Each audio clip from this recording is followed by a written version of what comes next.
பல்வேறு அமைப்புகளின் சார்பில் தேர்தல் முடிந்தவுடன் ஒன்றிய பிஜேபி அரசாங்கம் பெட்ரோல், டீசல், கேஸ் விலையை உயர்த்தும் நாங்கள்லாம் சொன்னோம். நாங்கள் அப்படி அந்த குற்றச்சாட்டை எழுப்பிய போது மத்திய அமைச்சர்கள் அது வெறும் வதந்தி, வேணுமுனே அவங்க பொய் பிரச்சாரத்தை பண்ணுறாங்க என்கிற முறையில் எங்கள் மீது குற்றம் சாட்டினார்கள். இப்போது தினந்தோறும் பெட்ரோல், டீசல் விலையை உயர்த்துவோம் என்கிற அளவுக்கு ஏற்கனவே வணிக சிலிண்டருடைய விலையை ஒரே நாளில் 1000 ரூபா உயர்த்துறாங்க. அதேமாதிரி 5 கிலோ சிலிண்டருடைய விலையை 260 ரூபா உயர்த்துறாங்க. இப்போது ஒரு 4-5 நாட்களுக்கு முன்பாக பெட்ரோல், டீசல் 2 விலையும் தலா 3 ரூபாய்க்கு மேலே உயர்த்துறாங்க. திரும்ப நேற்றுக்கு தலா 1 ரூபா உயர்த்திருக்காங்க. அநேகமாக போகிற போக்க பார்த்தா அன்றாடம் பெட்ரோல், டீசல் விலையை அரசாங்கம் உயர்த்தும் என்கிற அளவுக்கு நிலைமை ரொம்ப மோசமாக போயிட்டுருக்கு. அதுக்கு அவங்க சொல்லக்கூடிய காரணம், சர்வதேச சந்தையில் ஒரு பேரல் கச்சா எண்ணெயுடைய விலை என்பது தொடர்ந்து அதிகரித்து கொண்டிருக்கிறது என்கிற காரணத்தை சொல்கிறாங்க. யுத்தம் துவங்கிய போது பிப்ரவரி மாதம் 28ஆம் தேதி $70 இருந்த ஒரு பேரல் கச்சா எண்ணெயுடைய விலை இன்றைய தினம் $110 மேலாக உயர்ந்திருக்கிறது என்பது உண்மைதான். ஆனால் இதே ஒன்றிய பிஜேபி அரசாங்கம் கச்சா எண்ணெயுடைய விலை சர்வதேச சந்தையில் மிக மலிவாக இருந்த காலத்தில் பெட்ரோல், டீசலுடைய விலையை இவர்கள் குறைக்கவில்லை, கேஸ் விலையை குறைக்கவில்லை. மாறாக அந்த விலையை அதில் நடந்த லாபத்தை பூரா தனியார் கம்பெனிகளும் எண்ணெய் நிறுவனங்களும் கொள்ளையடிப்பதற்குத்தான் மத்திய அரசாங்கம் அனுமதித்ததை தவிர விலை குறைவை மக்களுக்கு வழங்குவதற்கு அவர்களுக்கு மனமில்லை. ஆனால் இன்றைக்கு சர்வதேச சந்தையில் விலை ஏறியதற்கு பிறகு மொத்த சுமையையும் மக்கள் தலையில் ஏற்றுவதற்கு அவர்கள் தயக்கமில்லாமல் செயல்படுகிறார்கள். ஒன்றிய அரசாங்கத்துடைய இந்த அணுகுமுறை என்பது வன்மையான கண்டனத்துக்குரியது. இரண்டாவது, இதனுடைய விளைவாக எல்லா பொருட்களுடைய விலையும் தாறுமாறாக உயரப்போகிறது. கடுமையான விலைவாசி உயர்வினால் மக்கள் கடும் பாதிப்புக்கு உள்ளாவார்கள். ஏற்கனவே மளிகை சிலிண்டருடைய விலை உயர்வின் காரணமாக ஏராளமான ஹோட்டல்கள் மூடப்பட்டாகிவிட்டது. விறகுக்கு மாறினவங்க தப்பிச்சிட்டாங்க. சிலிண்டரை மட்டுமே நம்பியிருந்த ஹோட்டல்கள், பல்லாயிரக்கணக்கான ஹோட்டல்கள் இந்திய நாடு முழுவதும் மூடப்பட்டிருக்கிறது. அதுவும் கள்ள சந்தையில் ஏறத்தாழ 5000 ரூபா கொடுத்து ஒரு சிலிண்டரை வாங்க வேண்டியிருக்கு. அதனால் எல்லா ஹோட்டலில் விற்கக்கூடிய எல்லா பண்டங்களுடைய விலையும் உயர்த்தப்பட்டிருக்கிறது.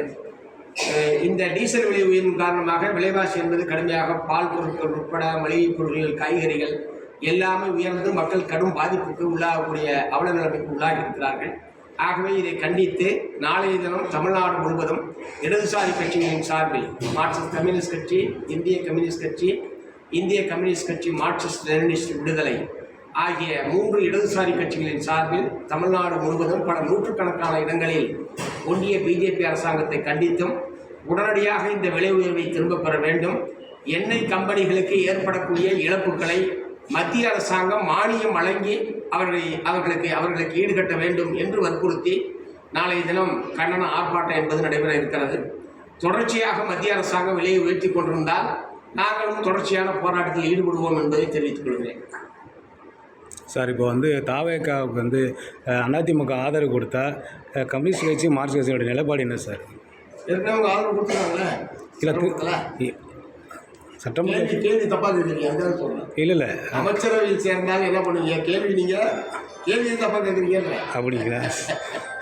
ஆதரவு தான் ஏற்கனவே கொடுத்தாச்சு. இல்லை, இப்போ இது நம்பிக்கை வாக்கெடுப்பில் அவர் வெற்றி பெற்றிருக்காரு. நம்பிக்கை வாக்கப்பட்டுள்ள திரும்பவும் ஒரு அறிவிச்சிருக்காரு.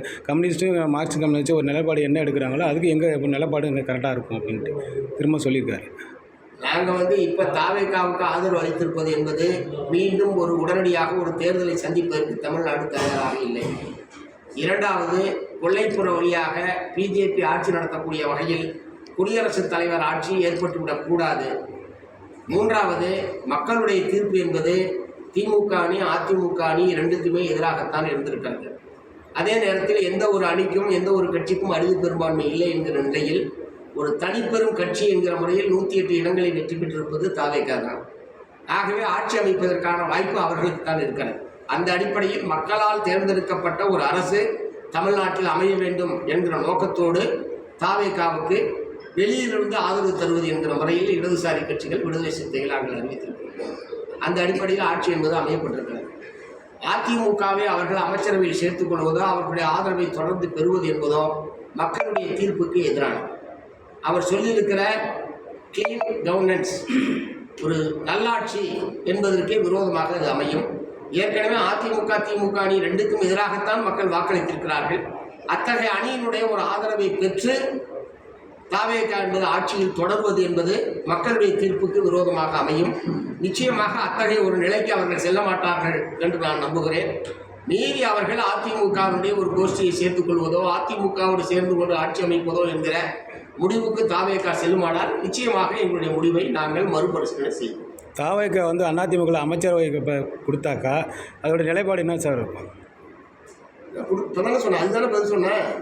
சரி சார், இப்போ பார்த்தீங்கன்னா தமிழ்நாட்டில் வந்து 717 அரசு மதுபான கடைகள் மூடப்பட்டிருக்கு. அதில் பார்த்தீங்கன்னா அதில் பணிபுரிஞ்ச பணியாளர்களுக்கு வந்து மாற்று வேலை பண்ணணும். இதுவரை அரசாணை வெளியிடாமல் இருக்கிறதுனால அவங்களுடைய வாழ்வாதாரங்களுக்கு பாதிப்பு அதனுடைய அதாவது வழிபாட்டிடங்கள், கல்வி நிலையங்கள், பேருந்து நிலையங்கள், இந்த மாதிரி இடங்களில் பொதுமக்களுக்கு இடையூறாக இருக்கக்கூடிய 717 கடைகள் அடையாளம் காணப்பட்டு படிப்படியாக மூடப்பட்டு வருகிறது என்பதை மார்க்சிஸ்ட் கம்யூனிஸ்ட் கட்சி வரவேற்கிறது. அதே மாதிரி ரயில் நிலையங்களுக்கு அருகில் ஏராளமான கடைகள் இருக்கிறது. இந்த ரயில் நிலையங்களுக்கு பல்லாயிரக்கணக்கான பயணிகள் தினத்தோறும் போகிறாங்க வராங்க. அதனால் ரயில் நிலையங்களுக்கு அருகில் உள்ள மதுபான கடைகளையும் உடனடியாக மூடுவதற்கு தமிழ்நாடு அரசாங்கம் நடவடிக்கை எடுக்க வேண்டும் என்று இந்த நேரத்தில் வற்புறுத்தி கேட்க விரும்புகிறேன். இந்த கடைகள் மூடப்படுவதை வரவேற்கிற அதே நேரத்தில் அதுதான் தங்களுடைய வாழ்க்கை, பணி, வாழ்வாதாரம் என்று இருக்கக்கூடிய அதில் பணியாற்றிய ஊழியர்கள் அனைவருக்கும் மாற்றுப்பணி வழங்குவதற்கு தமிழ்நாடு அரசாங்கம் உடனடியாக நடவடிக்கை எடுக்க வேண்டும். அவரவர்களுடைய கல்வி தகுதிக்கு ஏற்ப எந்த துறையில் வேலைவாய்ப்பை உடனடியாக வழங்குவதற்கு வாய்ப்பு இருக்கிறதோ அந்த துறைகளில் உடனடியாக பணி நியமனம் செய்யப்பட வேண்டும். இப்போ அதிமுகவில் இருதரப்பு அணி இருந்திருக்கு. இப்போ பார்த்தீங்கன்னா இன்றைக்கி எடப்பாடி பழனிசாமி தலைமையில் 81 மாவட்ட செயலாளர்கள் கூட்டம் கூடியிருக்காங்க. அதில் வந்து 82 மாவட்ட செயலாளர்கள் 81 பேர் அதில் கூடியிருக்காங்க எடப்பாடி பழனிசாமி தலைமையில். ஆனால் அவங்க சிவி சண்முகம் தரப்பு என்ன குற்றச்சாட்டு வைக்கிறாங்கன்னா, தொடர்ந்து வந்து எடப்பாடி வந்து அதிமுக தேமுதிகவை வழிநடத்தினாங்க, திருமாவளவனுக்கு வந்து சிஎம் சீட்டு கொடுக்கணும், அதுக்கு முற்றுப்புள்ளி வச்சாங்க, அதனால நாங்கள் வெளியில் வந்திருக்கோம்னு சிவி சண்முகம் தரப்பு சொல்லுது. அதில் உங்களுடைய நிலைப்பாடு என்ன எப்படி சார் இருக்குது? இல்லை, பொதுவாக அதிமுக உட்கட்சி தகராறு என்பது புதுசு இல்லை. அநேகமாக எம்ஜிஆர் இறந்ததற்கு பிறகு பல முறை இது போன்ற தகராறுகள் நடந்திருக்கு. பல முறை பிரிஞ்சிருக்காங்க, பல முறை சேர்ந்துருக்காங்க, இப்போ சில்லாக உடைஞ்சிருக்காங்க, அவ்வளோதான். அதனால் இன்னும் அதிமுக வரலாற்றில் இது ஒன்றும் புதுசாக நடக்கிற மாதிரி ஒரு அதிசயமாக எதுக்கு தமிழ்நாடு பேசிக்கிட்டு இருக்குன்னு தெரியல. இது அதிமுகவில் வழக்கமாக நடக்கிற ஒரு விஷயம். யார் பதவியை தக்க வைத்துக் கொள்வது, யார் அதிகாரம் செலுத்துவது என்கிற பவர்கான சண்டையை தவிர தமிழ்நாட்டு மக்கள் நலன் சார்ந்து நடக்கக்கூடிய சண்டை அல்ல. அதனால் அது ஒரு உட்கட்சி தகராறு என்பது அதிமுகவில் வழக்கமான ஒன்று. அதுதான் இப்போது நடைபெறுகிறது. பின்னாடி அவங்க 2 பேரும் ஒன்றாகிடுவாங்க. பவர் சண்டை தான் அது. ஓகே.